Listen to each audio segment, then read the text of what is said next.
Drone ઉડાડીને સૈન્ય દ્વારા ટેરરિસ્ટોને પકડવામાં આવે છે, પણ તમે ક્યારેય એવું સાંભળ્યું છે કે ડ્રોન ઉડાડીને ગાંજાના ખેતરો પકડવામાં આવે છે? ત્યારે જી હા, આ સમગ્ર ઘટના સામે આવી છે દાહોદથી. ત્યારે દાહોદ પોલીસ દ્વારા ડ્રોન ઉડાડ્યું તો ગાંજાના 4 ખેતરો પકડાયા છે. જી હા, આ સમગ્ર ઘટના બાદ દાહોદ પોલીસ દ્વારા ખેત માલિકોની અટકાયત કરીને તેમની ધરપકડ કરવામાં આવી છે.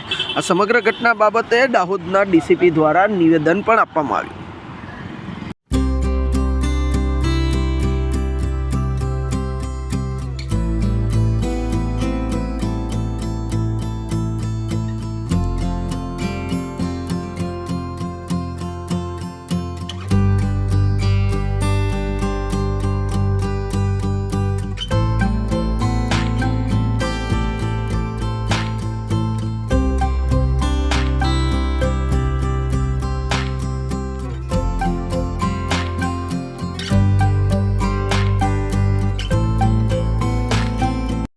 બારિયા નામના વ્યક્તિના 2 ખેતર છે, જેમાંથી 10,39,000 નું ગાંજાનું વાવેતર.